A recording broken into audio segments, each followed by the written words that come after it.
Boss అనే పదానికి బొడ్డు కోసి పేరెట్టిందే ఆయన చూసే.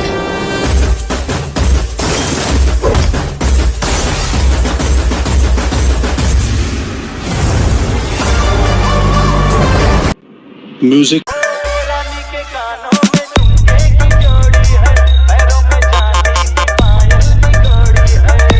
ये अभी ट्रेलर है, पिक्चर अभी बाकी है. मैं बोला है ना, पिक्चर अभी बाकी है. GM रिमिक्स 7 माइल से